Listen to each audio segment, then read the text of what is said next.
এইখন হল বিনামূলীয়া চৰকাৰী ই-ৰিক্সাৰ আবেদনৰ অৰিজিনেল ফৰ্ম আৰু আপোনালোকে যদি বিনামূলীয়া ই-ৰিক্সা বা মপেডৰ বাবে আবেদন কৰিব বিচাৰে তেনে ক্ষেত্ৰত আপোনাৰ এইখন ফৰ্ম প্ৰয়োজন হ'ব গতিকে আপোনালোকে এইখন ফৰ্ম কেনেকৈ ডাউনলোডিং কৰিব পাৰিব তাৰ প্ৰচেছ দেখুৱাম লগতে আপোনালোকে এইখন ফৰ্ম কেনেকৈ ফিল আপ কৰিব পাৰিব সমগ্ৰ বিষয়বস্তু এই ভিডিঅ'ৰ জৰিয়তে দেখুৱাম কি নথিপত্ৰৰ প্ৰয়োজন হ'ব সকলো বিষয়বস্তু জানিব পাৰিব গতিকে ভিডিঅ'টো আপোনালোকৰ বাবে খুবেই গুৰুত্বপূৰ্ণ আৰু খুবেই হেল্পফুল এই আপোনালোকে ভিডিঅ'টো সম্পূৰ্ণকৈ চাব আৰু ভিডিঅ' ভাল পালে নিশ্চয় লাইক কৰি চেনেলটো সাবস্ক্ৰাইব কৰিবলৈ পাহৰি নাযাব সো আপুনি যদি ভিডিঅ'টো ইউটিউবত চাই আছে সো আপোনালোকে ফৰ্মখন ডাউনলোডিং কৰাৰ বাবে কি কৰিব এইটো ভিডিঅ'ৰ ডেসক্ৰিপচনত আপোনালোকে চাব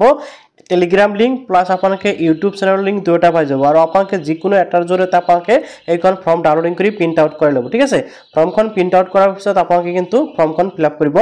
লাগিব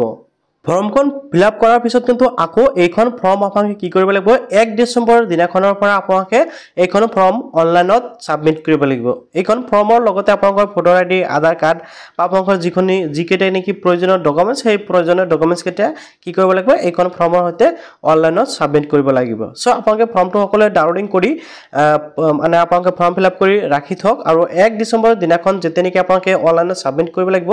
কেনেকৈ 1 ডিসেম্বৰ দিনাখন আপোনালোকে অনলাইন যোগে সাবমিট কৰিব লাগিব বা অনলাইন এপ্লাই কৰিব লাগিব সেই বিষয়ে জানিবলৈ আপোনালোকে মোৰ এই চেনেলটো এতিয়াই সাবস্ক্ৰাইব কৰি ৰাখক কিয়নো 1 ডিসেম্বৰ দিনাখন কিন্তু মই সকলোৰ আগত আপোনালোকৰ ভিডিঅ'টো লৈ আহিম গতিকে আপোনালোকে আগতীয়াকৈ আপডেটসমূহ পাই থাকিবলৈ চেনেলটো সাবস্ক্ৰাইব কৰিবলৈ পাহৰি নাযাব যেনক এতিয়া মই আপোনালোকক দেখুৱাইছো আপোনালোকে ফৰ্মটো কেনেকৈ ফিল আপ কৰিব পাৰিব সো ফ্ৰেণ্ডসকল এই যিখন ফৰ্ম দেখিবলৈ পাইছে এইখন হল আসাম লিংগুইষ্টিক মাইনৰিটি ডেভেলপমেন্টৰ অৰিজিনেল ফৰ্ম অৰ্থাৎ আপোনালোকে যে বিনামূলীয়া ই-ৰিক্সা বা মপেডৰ বাবে আবেদন কৰিব বুলি ভাবি আছে তাৰে এটো অৰিজিনেল ফৰ্ম আৰু এটা কথা আপোনালোকে বহুতেই ভাবি আছে ফৰ্মৰ যেটো নেকি এপ্লিকেশন নাম্বাৰ এই এপ্লিকেশন নামটো সেম হলে আপোনালোকে এপ্লাই কৰিব নোৱাৰিব তো প্ৰথমতে এই নিয়মটো বনাইছিল যে যেসকলে নেকি ফৰ্ম সংগ্ৰহ কৰিব আৰু এপ্লিকেশন নাম্বাৰ এটা এপ্লিকেশন নাম্বাৰত এজন ব্যক্তি এপ্লিকেশন কৰিব পাৰিব বা ফৰ্মটো সাবমিট কৰিব পাৰিব প্ৰথমতে এনেকুৱা ধৰণৰ নিয়ম বনাইছিল কিন্তু পিছত দেখিবলৈ পোৱা গল যে প্ৰত্যেকজন মানুহে গুৱাহাটীৰ পৰা বা বহুত দূৰৰ পৰা গৈ ফৰ্মসমূহ সংগ্ৰহ কৰিবলৈ গলে প্ৰবলেম হ'ব হেহে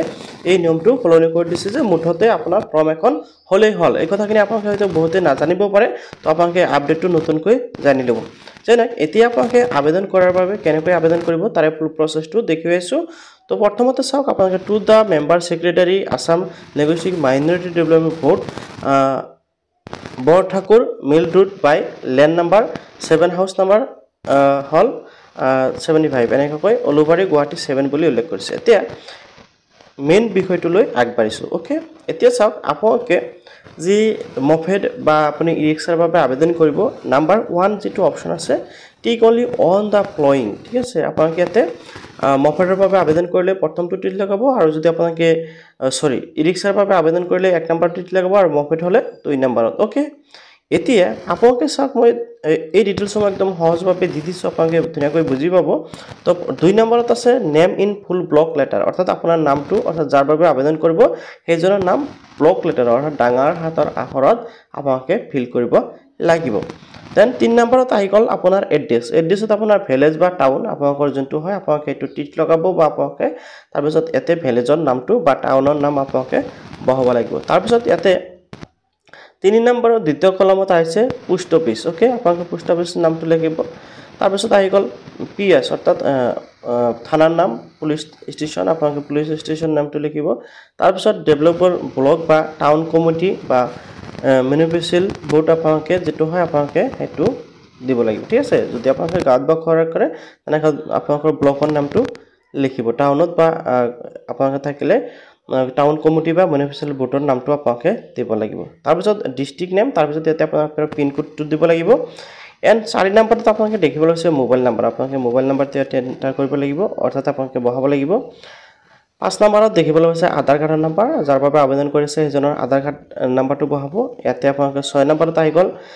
নিজৰ দেউতাকৰ নাম বা বিবাহিত মহিলাসকলৰ ক্ষেত্ৰত নিজৰ স্বামীৰ নামটো দিব পাৰে ওকে দেন আপোনালোকে দেখিবলৈ আছে এডুকেশন কোৱালিফিকেশন আপোনালোকৰ জীবন আছে মেট্ৰিক পাছ কৰিছে ক্লাছ 8 পাছ কৰিছে হাই সেকেন্ডাৰী পাছ কৰিছে যেটো হয় আপোনালোকে এটো ইয়াতে দিব তাৰপিছত অদাৰ কোৱালিফিকেশন যদি আছে দিব আৰু যদি নাই একো প্ৰবলেম নাই আপোনালোকে দিব নালাগে এছ অন 1 জানুৱাৰী 2025 অৰ্থাৎ 2025 জানুৱাৰী হিচাপত আপোনালোকৰ কিমান বয়স হৈছে বয়সটো ইয়াতে দিব লাগিব আৰু ডকুমেন্টছও কিন্তু আপোনালোকৰ বয়সৰ ডকুমেন্টছ লাগিব ঠিক আছে আপোনালোকে আধাৰ কাৰ্ড জন্ম সাৰ্টিফিকেট যিকোনো ধৰণৰ ডকুমেন্টছ আপোনালোকে ইয়াতে ব্যৱহাৰ কৰিব পাৰিব ওকে দেন আপোনালোকৰ 10 নম্বৰত আহি গ'ল ডকুমেণ্টছ আপোনালোকে যিসমূহকে আপলোড কৰিব লাগিব অনলাইনত তাৰে দুটা কিন্তু ইয়াতে টিক লগাব লাগিব এই কথাটো আপোনালোকে ভালকৈ বুজি ল'ব এটা চাওক document to be upload online অৰ্থাৎ টিক এনি টু ঠিক আছে আপোনালোকে এতে যে অনলাইনত ডকুমেণ্টছটো আপলোড কৰিব আপোনালোকে সকলোৱে জানে এই যিখন আছে ফৰ্ম এইখন ফৰ্ম আপোনালোকে ফিল আপ কৰাৰ পিছত 1 ডিসেম্বৰৰ পৰা কি হ'ব এইখন ফৰ্ম আপোনালোকে আকৌ অনলাইনত সাবমিট কৰিব লাগিব আৰু এইখন ফৰ্মৰ হৈতে আপোনালোকে যিকেটা ডকুমেণ্টছ দিব লাগিব সেই ডকুমেণ্টছৰ টিক কিন্তু ইয়াতে এতিয়াই লগাব লাগিব ধৰি লওক ইয়াতে আধাৰ কাৰ্ড আছে ভোটাৰ আইডি আছে পাছপোৰ্ট আছে বাৰ্থ সাৰ্টিফিকেট আছে তাৰ পিছত আপোনাৰ এছএছএলসি অৰ্থাৎ মেট্ৰিকৰ এডমিট কাৰ্ড বা সাৰ্টিফিকেট আপোনালোকে ব্যৱহাৰ কৰিব পাৰিব এতিয়া ধৰি লওক সাধাৰণতে সকলো মানুহৰ কিন্তু আধাৰ কাৰ্ড আৰু ভোটাৰ আইডিটো আছে সো আপোনালোকে আধাৰ কাৰ্ড আৰু ভোটাৰ আইডি টিক লগাই দিব পাৰে আৰু এই ডকুমেণ্টছ দুটা কিন্তু আপোনালোকে কি কৰিব লাগিব যেতে নেকি অনলাইনত ফৰ্মখন সাবমিট কৰিব হেই কিন্তু এই ফৰ্ম এই ডকুমেণ্টছ দুটা কিন্তু আপোনালোকে ফৰ্মৰ হৈতে সাবমিট কৰিব লাগিব দেন আপোনালোকৰ আহি গ'ল মেৰিটিয়াল ষ্টেটাছ যদি আপোনালোকে মেৰিট হয় মেৰি দিব আনমেৰিট হ'লে আনমেৰিট নো প্ৰবলেম তাৰপিছত 12 নম্বৰত আপোনালোকে দেখিব আছে ফেমিলিজ এনুৱেল ইনকাম অৰ্থাৎ আপোনালোকৰ পৰিয়ালৰ বাৰ্ষিক আয় কিমান ঠিক আছে ইয়াতে মই 1,20,000 টকা দিছো আপোনালোকে 60,70,80,000 বা 1.5 লাখ টকা দিব পাৰে কোনো ধৰণৰ অসুবিধা নাই আৰু এই যে সাৰ্টিফিকেট কিন্তু বৰ্তমান আপোনালোকৰ প্ৰয়োজন হয় অৰ্থাৎ আপোনালোকে অনলাইন কৰাৰ সময়ত প্ৰয়োজন নহয় আপোনালোকে কেতিয়া প্ৰয়োজন হ'ব যেতিয়া নেকি আপোনালোকে ই-ৰিক্সাৰ বাবে বা মফেটৰ বাবে এলিজিবল হ'ব বা আপুনি আপোনাৰ নামটো সিলেক্ট হ'ব সেই সময়ত কিন্তু আপোনালোকে এই যেটো ইনকাম সাৰ্টিফিকেট এই ইনকাম সাৰ্টিফিকেটখন দেখুৱাব লাগিব আৰু ফৰ্মত আপোনালোকে যিমান টকা এন্টাৰ কৰিছে বা যিমান টকা এতে লিখি দিছে আপোনালোকে ইনকাম সাৰ্টিফিকেটখন বনোৱাতে সেম এমাউন্টত বনাই ল'ব ওকে দেন আপোনালোকে 13 নম্বৰত আহি গৈছে আপোনালোকৰ পৰিয়ালৰ কোনো মানুহে তেনেকা ধৰণৰ সুবিধা পাইছে বা ভোটৰ কোনো ধৰণৰ চৰকাৰী সুবিধা পাইছে নেকি যদি পাইছে আপোনালোকে এতে লিখিব এজ বুলি আৰু যদি পোৱা নাই ডাইৰেক্ট নকৰ দিলেও অসুবিধা নাই আৰু হেকত আপোনালোকে 14 নম্বৰত দেখিবলৈ পাইছে শ্ৰীমতী অৰ্থাৎ যাৰ বাবে আবেদন কৰিছে হেজনৰ নাম থাকিব ইয়াতে দেন আপোনালোকে ইয়াতে ফোন নম্বৰ দিব লাগিব সৰি আপোনালোকে ডেট টু দিব যেটো ডেটত এপ্লাই কৰিছে বা ফৰ্মটো ফিল আপ কৰিছে আৰু হেকত আপোনালোকে সিগনেচাৰটো কৰিব লাগিব full signature of the applicant okay আপোনালোকে জানিব পাৰিলে তো এনেকা কৈ কিন্তু আপোনালোকে এই যিখন ফৰ্ম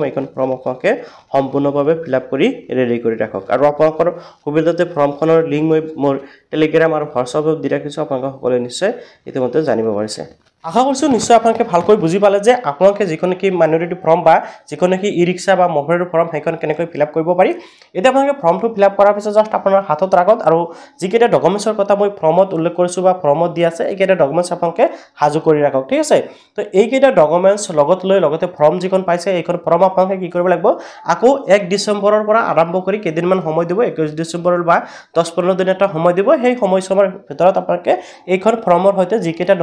নথিপত্ৰৰ কথা উল্লেখ কৰাইছে এইকেটা আপোনালোকে অনলাইনত আকৌ সাবমিট কৰিব লাগিব ওকে তো এইখিনি কাম আপোনালোকে সম্পূৰ্ণ কৰিলে হয়তো আপোনালোকে ই-ৰিক্সাখন পাব পাৰে এনেকুৱা নহয় যে আপুনি এপ্লাই কৰিলে পাবয়ে কিয়নো বহুত সংখ্যক মানুহে এপ্লাই কৰিব তাৰে পৰা কিছু সংখ্যক সিলেক্ট হ'ব আৰু কিছু সংখ্যকে লাভ কৰিব তো আগৰ আপুনি নিশ্চয় বুজি পালে যে ই-ৰিক্সাখন কেনেকৈ আপোনালোকে লাভ কৰিব পাৰিব